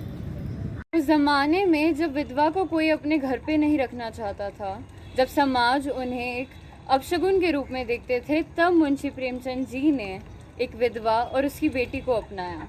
शिवरानी देवी की किताब प्रेमचंद घर में उन्होंने उनकी फूल कांटों से भरी जिंदगी के कुछ पहलू पे रोशनी दी है। रेडियो बजता है। Non corporation movement Gandhi ji ने इस्तेमाल कर दिया है, जिसकी वजह से सारे सरकारी दफ्तरों के नौकरों ने अपनी अपनी जॉब छोड़ दी है। इसमें गांधी जी का समर्थन देने के लिए सारे हिंदुस्तानियों एकत्रित हो चुके हैं।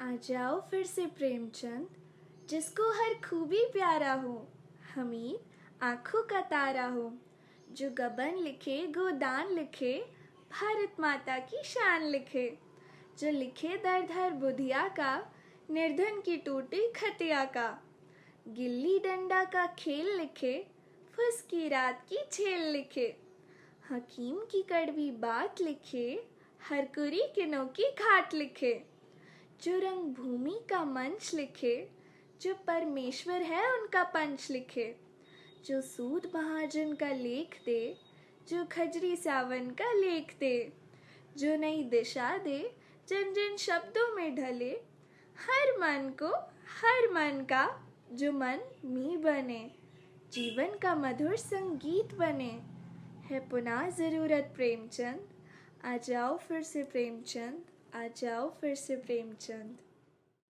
अब मैं अनुरोध करती हूँ director general justice Bhanwar Singh sir से कि वो आए और 2 शब्द बोले।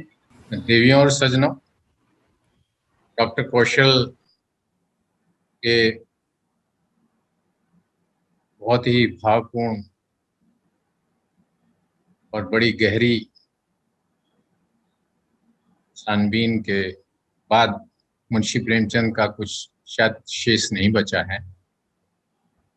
उन्होंने प्रेमचंद जी की सभी जो महत्वपूर्ण रचनाएं थी उनके कथाकारों के बारे में वर्णन किया और अपने ज्ञानपूर्ण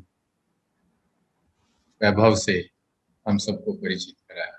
मुझे बड़ी खुशी है कि आज हम मुंशी प्रेमचंद जी के जन्मदिन पर एक ये कार्यक्रम आयोजित कर रहे हैं। एक बंगाल के प्रख्यात कथाकार हुए हैं जिनका नाम शरद चंद्र चट्टोपाध्याय था।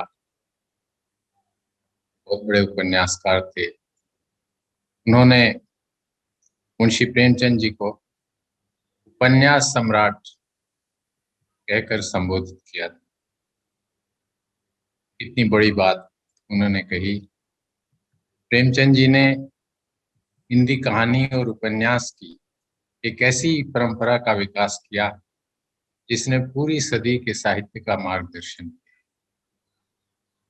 उनके अपने पुत्र श्री अमृत राय ने उन्हें कलम का सिपाही कहा।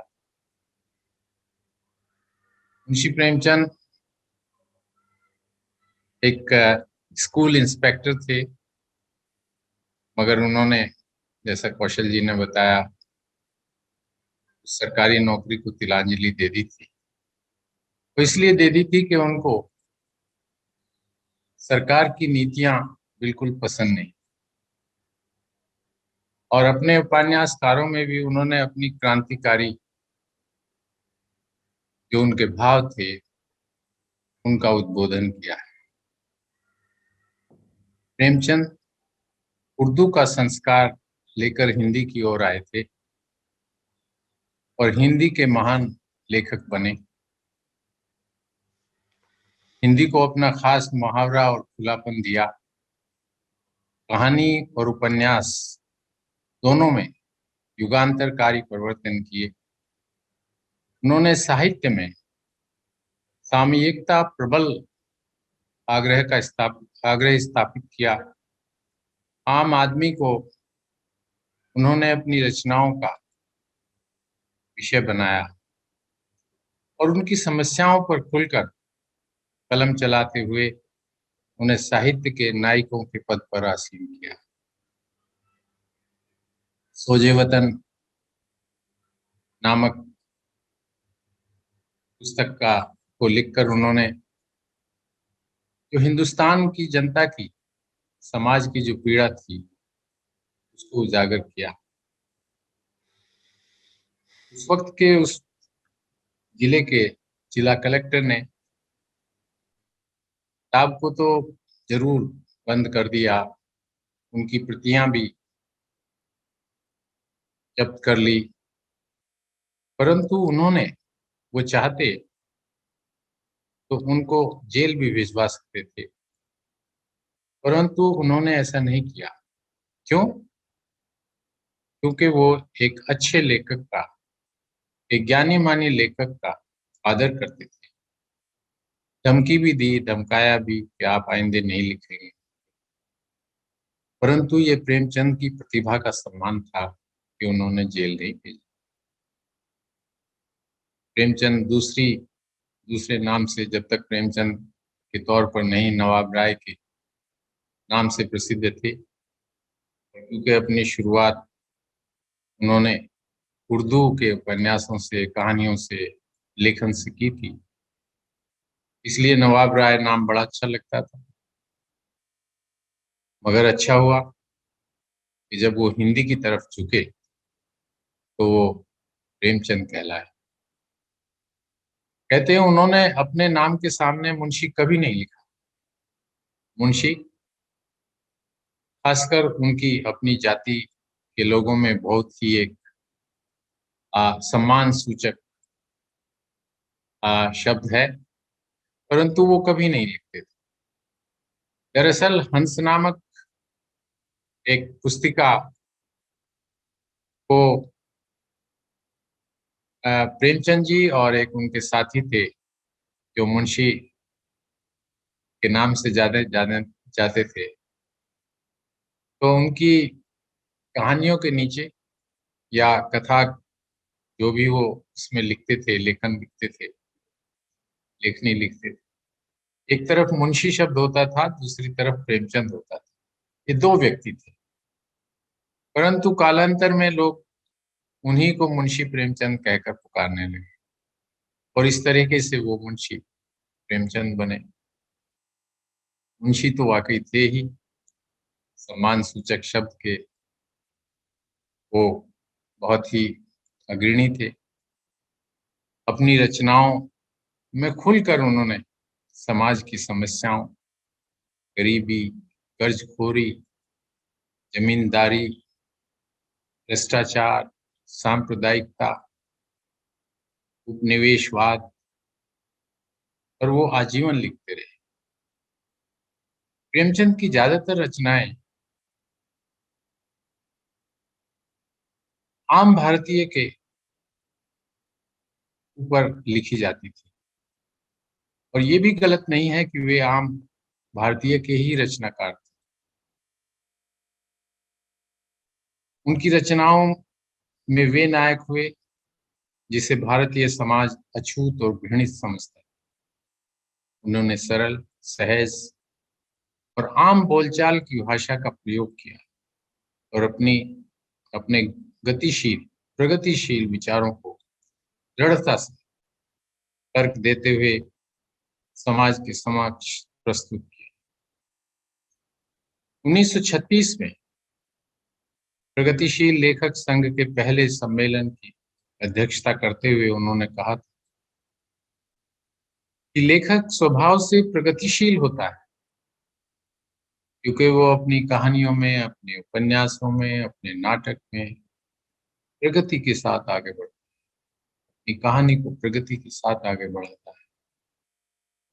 और जो ऐसा नहीं है वे लेखक ही नहीं है।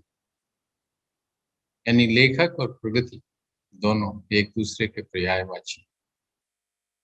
प्रेमचंद हिंदी साहित्य के युग प्रवर्तक हैं। उन्होंने हिंदी कहानी में आदर्शोन्मुख यथार्थवाद की एक नई परंपरा शुरू की। कहते हैं, those whom God loves die young।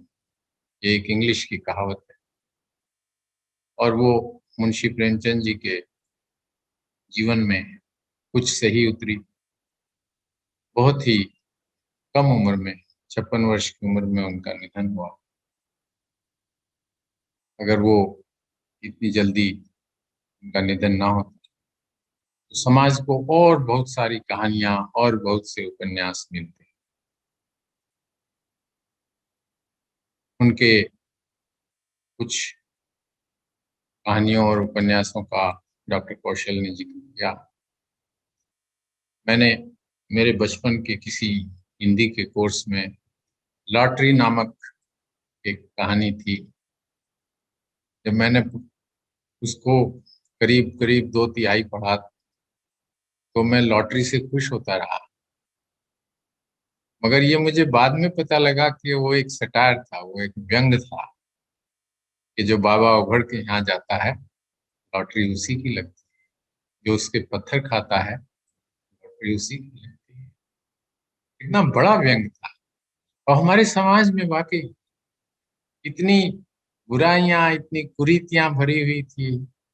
साधु संतों के लोग चपेट में रहते थे और कितना साधु लोग, संत लोग और बाबा ओगड़ जैसे लोग बुराइयों के पात्र थे।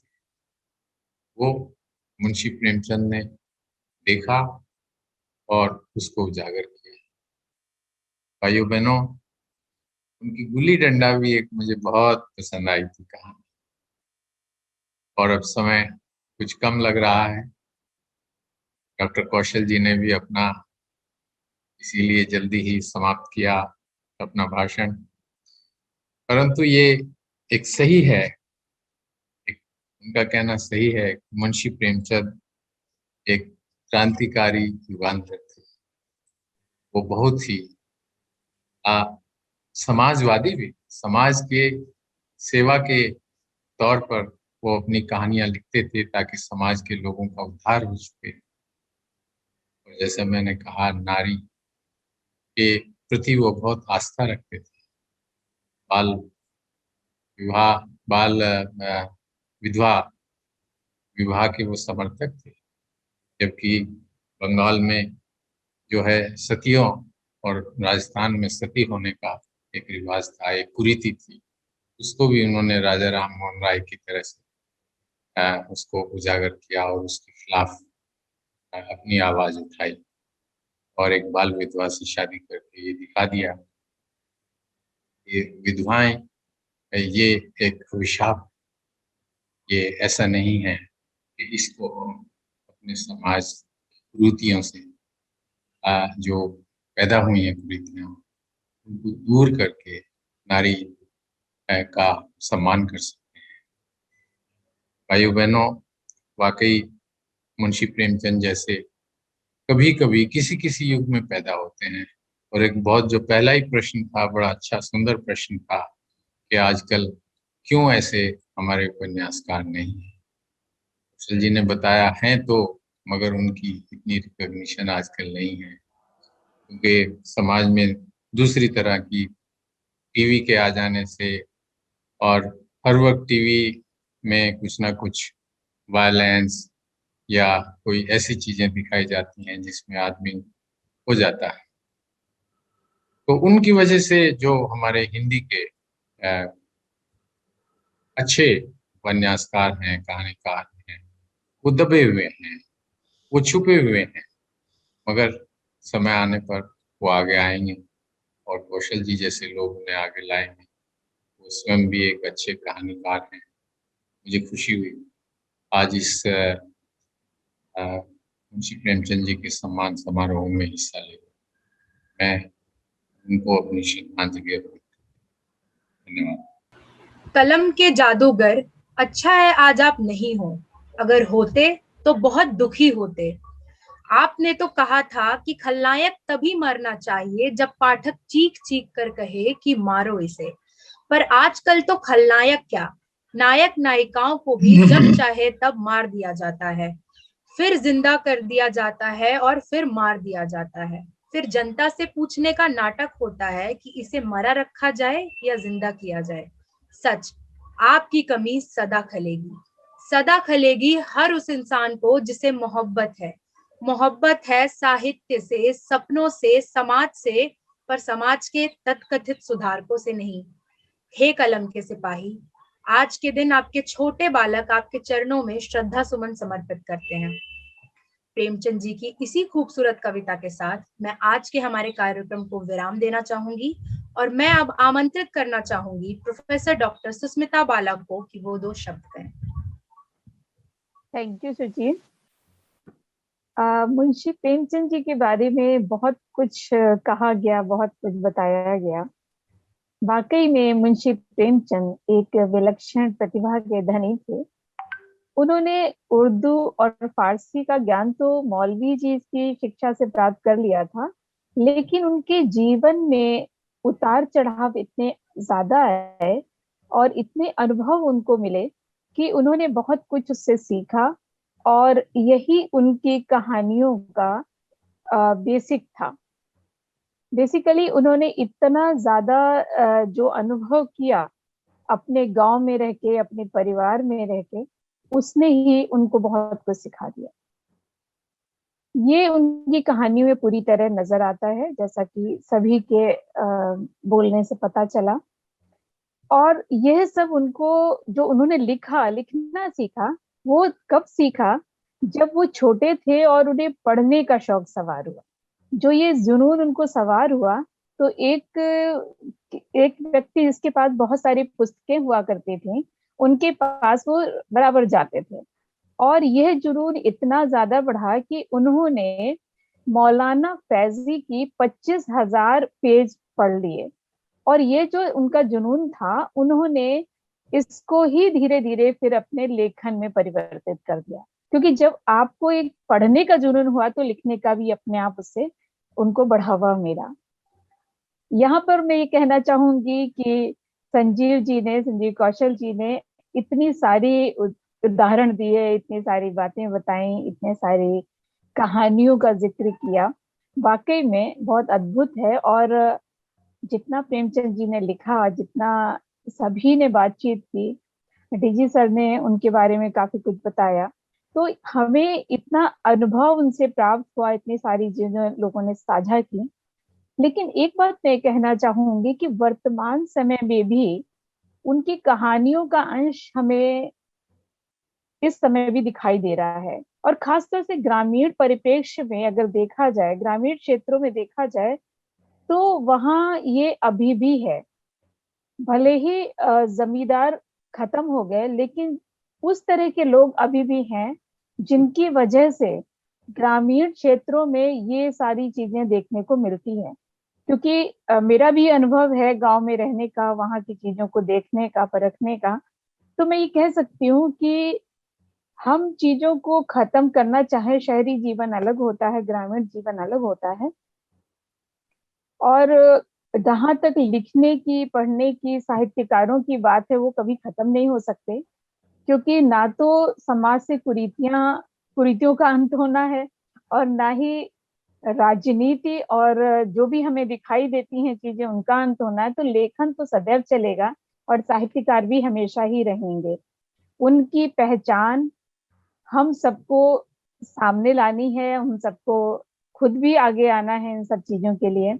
और मुंशी प्रेमचंद जी की बात इतनी ज्यादा की गई है, और लमही का तो हमारा अपना एक्सपीरियंस है कि हम लोग हर साल वहां जाते थे और सब कुछ देखते थे। ग्रामीण परिप्रेक्ष्य में जिस तरह से चीजों को किया जाता था, बहुत अद्भुत था, बहुत ही खूबसूरत था। तो धन्यवाद। इन्हीं शब्दों के साथ समय बहुत ज्यादा हो चुका है, तो मैं इतना ही कहूंगी। Thank you. अब मैं अनुरोध करूंगी श्रुति पांडे, संयोजक स्पार्क से, कि वो सभी का आभार व्यक्त करें। धन्यवाद सुची। सर्वप्रथम मैं धन्यवाद ज्ञापित करती हूँ हमारे मुख्य अतिथि डॉक्टर संजीव कौशल जी का कि वह आए और अपना बहुमूल्य समय उन्होंने हमें दिया। मैं धन्यवाद करना चाहती हूँ माननीय justice Bhanwar Singh ji, doctor Ravikant Swami ji, doctor Amrish Saxena, dean DME media school, professor doctor Susmita Bala ji, head DME media school, कि वह आज के कार्यक्रम में उपस्थित हुए। मैं हृदय की गहराइयों से धन्यवाद करना चाहूंगी मिस कृष्णा पांडे, सहायक प्रोफेसर का, जिनके निरंतर परामर्श से इस कार्यक्रम को सफल बनाया गया। मैं आभार व्यक्त करना चाहूंगी मिस्टर प्रमोद पांडे एवं डॉक्टर टीनम रोरा, सहायक प्रोफेसर डीएमई मीडिया स्कूल का, जिनने हमें तकनीकी सहयोग दिया। मैं धन्यवाद प्रेषित करती हूँ हमारी सह संयोजक श्रेया झा और अपने पूरे समूह का, जिनके अथक प्रयासों की वजह से आज का कार्यक्रम मुमकिन हो पाया। अंत में मैं धन्यवाद देना चाहूंगी सभी दर्शकों को जो अंत तक हमारे साथ बने रहे। धन्यवाद। In DME, we believe in engagement and empowerment of students.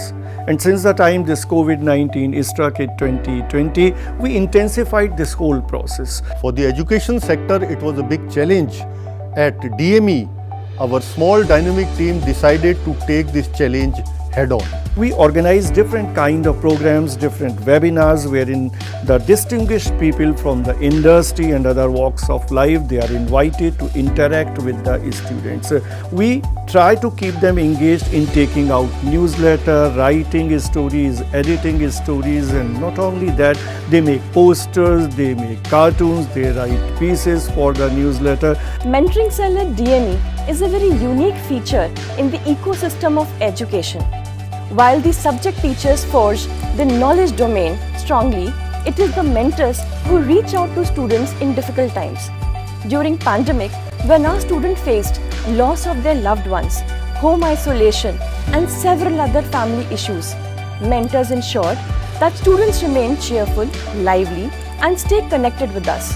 We have ensured that our students are treated with compassion, warmth, and gentle touch. And it has been our endeavor to treat all the academic activities of our students, which includes PSDA, internal assignment, and various other curricular activities accordingly. Research Cell also pays huge emphasis on interdisciplinary nature of research. In order to promote this, the research centers of the Research Cell were also motivated to join with each other and conduct research activities for students, faculties within DME and outside DME. While the strong academics and great industry connect is building great lawyers, media persons, and managers at DME, we at Mentoring Cell are enabling these future leaders to be compassionate, emotionally strong, and resilient for any times to come. We empower the students. All the schools of DME, they have their students council. In DME Media School, this council is SPARK. They organize the program themselves, they take their own decisions, and they mobilize the students for all the good cause. Art has the power to unite and connect during the times of crisis. Bringing people together, sharing, soothing, and inspiring are powers of art, which have been made empathically obvious by the DME cultural societies during the COVID-19 pandemic. By taking different innovative approaches in organizing various virtual competitions and events in which the students of DME have taken part with great enthusiasm and proved that DMEians are unstoppable. Care with compassion is motto of DME. During Corona period, we were always with our students. Their well-being is primary for us. We take care of our students. We met the expectations of the students, of the parents, and above all of the industry. The placements this year were better than those of the previous years. DME is committed to supporting its students in all possible ways.